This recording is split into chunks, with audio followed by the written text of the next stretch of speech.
நற்கிரியை செய்கிறதுக்காக தான் நீங்கள் படைக்கவே பட்டிருக்கீங்க. அநேக நேரத்தில் நான் சோர்ந்து போய் உட்காருவேன்.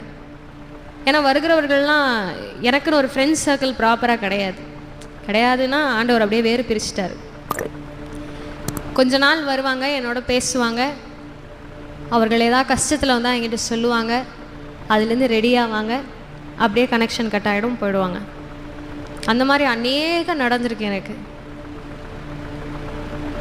30 வயசு 40 வயசு சிஸ்டர்ஸ்லாம் வந்து பேசுவாங்க.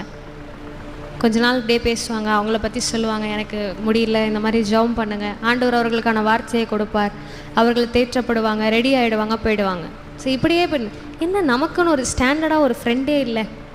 அப்போ நான் எங்கள் அம்மா அப்பாட்ட சொல்லிட்டு இருந்தேன், எனக்குன்னு நான் போய் இப்போது என்னோடய கஷ்டம்னு சொல்கிறதுக்கு யாருமே இல்லை அப்படின்னா, அப்போ தான் சொன்னாங்க, ஒரு கனி கொடுக்குற மரத்துக்கிட்ட வந்து பழத்தை தான் எடுத்துகிட்டு போவாங்க எல்லாரும்.